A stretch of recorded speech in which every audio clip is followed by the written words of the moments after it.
Topic pregnancy के बारे में क्या होता है, क्यों होता है और क्या इसका ट्रीटमेंट होता है। चलिए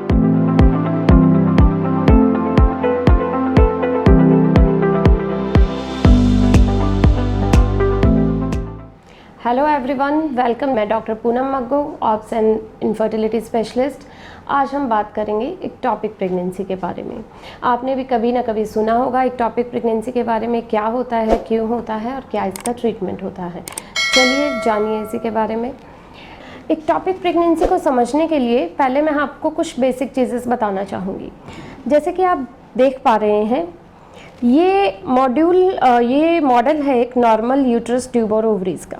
ये यूट्रस है, ये वजाइना है और इधर दो ओवरीज रहती हैं, एक राइट साइड में एक लेफ़्ट साइड में, और हर ओवरी को गर्भाशय यानी यूट्रस से जोड़ती है एक फेलोपियन ट्यूब। ये राइट साइड की फेलोपियन ट्यूब है, ये लेफ़्ट साइड की फेलोपियन ट्यूब है। ये लेफ़्ट साइड की ओवरी है, ये राइट साइड की ओवरी है। बच्चेदानी यानी गर्भाशय यानी यूट्रस एक ही होता है। अब जब भी मेल और फीमेल का कांटेक्ट होता है तो स्पर्म यहाँ डिपॉजिट होते हैं, लेकिन अंडा जो है जिससे प्रेगनेंसी होती है वो ओवरी में बनता है। इधर बनेगा या इधर बनेगा। अंडा किसी महीने इस ओवरी में बनता है, किसी महीने इस ओवरी में बनता है। अब अंडा बन के रिलीज होता है और जो ट्यूब होती है वो उस अंडे को ले लेती है। जो स्पर्म होता है वो वेजाइना में से सर्विक्स से होता हुआ जाता है गर्भाशय के अंदर, और चूंकि ये दोनों ट्यूब खुलती हैं गर्भाशय के अंदर, यहाँ से एक ओपनिंग रहती है जिसके थ्रू स्पर्म जाते हैं फेलोपियन ट्यूब के अंदर। यहाँ पे जो फ्रेशली रिलीज्ड एग उनको मिलता है, वहाँ स्पर्म और एग का फ्यूज़न होता है यानी फर्टिलाइजेशन होता है, और एम्ब्रियो यानी भ्रूण बनता है। ये भ्रूण फेलोपियन ट्यूब से होता हुआ लगभग 5 से 7 दिन में पहुंचता है गर्भाशय के अंदर।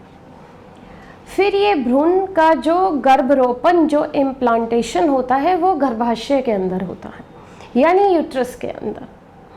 अब जो हमारा यूट्रस होता है उसमें बहुत सारी मसल्स रहती हैं। समझाने के लिए आप इसको कंपेयर कर सकते हैं एक गुब्बारे से। कोई भी गुब्बारा है वो बहुत छोटा होता है दिखने में, लेकिन आप हवा भरेंगे तो वो फूलता जाएगा, वो इतना बड़ा हो जाएगा। ऐसे ही होता है हमारा गर्भाशय यानी हर लेडी का गर्भाशय। जैसे जैसे बेबी बड़ा होता जाता है वो बढ़ता जाता है। 3 से 4 किलो का बच्चा जो है, इवन 2 बच्चे 3 बच्चे भी उसमें समा सकते हैं। उसमें ये डिस्टेंसिबिलिटी की टेंडेंसी होती है कि वो बच्चे के आकार के हिसाब से डिस्टेंड हो जाता है यानी फैल जाता है, उसी का आकार ले लेता है। लेकिन कई बार क्या होता है, जो भ्रूण होता है वो बच्चेदानी तक पहुंच नहीं पाता। एम्ब्रियो फेलोपियन ट्यूब में ही रुक जाता है और फेलोपियन ट्यूब में ही इम्प्लांट हो जाता है। जो फेलोपियन ट्यूब होती है वो एक पतली नली होती है, उसमें गुब्बारे की तरह फैलने की जो विशेषता, जो स्पेशलिटी होती है वो नहीं होती है। अब किसी भी पाइप की नली में अगर कोई चीज़ फंस जाएगी तो वो उसमें दबाव डालेगी।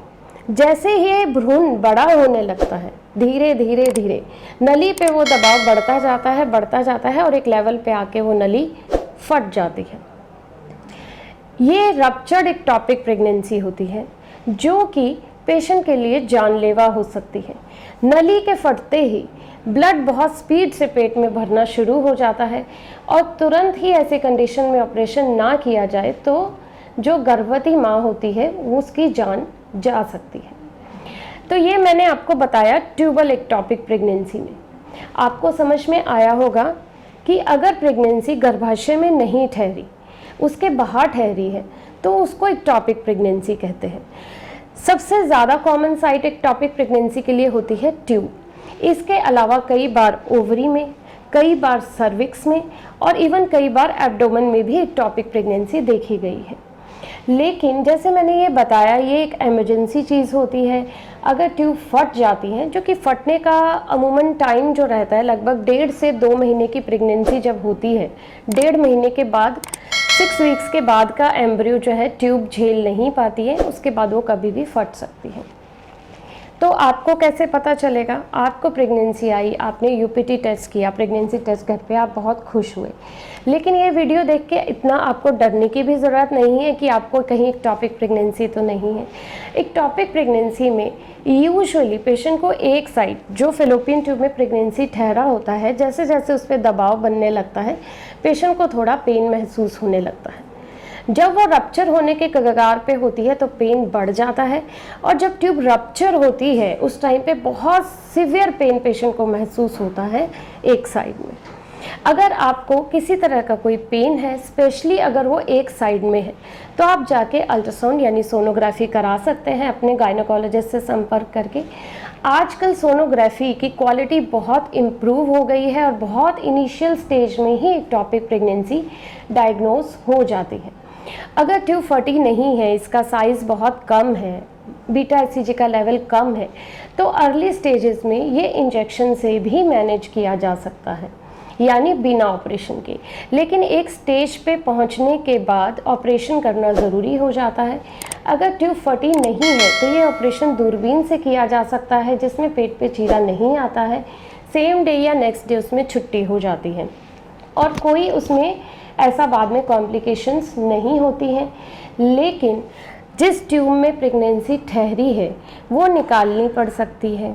तो आपको ये बहुत एक लगेगा कि ट्यूब निकल जाएगी तो प्रेगनेंसी कैसे होगी, लेकिन जैसे हर इंसान में 2 किडनी होती है, ऐसे हर फीमेल में भगवान ने 2 ट्यूब दे के भेजा है। अगर एक ट्यूब निकल भी जाती है तो दूसरी ट्यूब से प्रेगनेंसी हो सकती है, लेकिन उस साइड में अंडा बनेगा तभी उस साइड की ट्यूब लेके उसे गर्भाशय की तरफ डालेगी, तो उस साइड में जब भी अंडा बनेगा तो पेशेंट को प्रेगनेंसी हो जाएगी।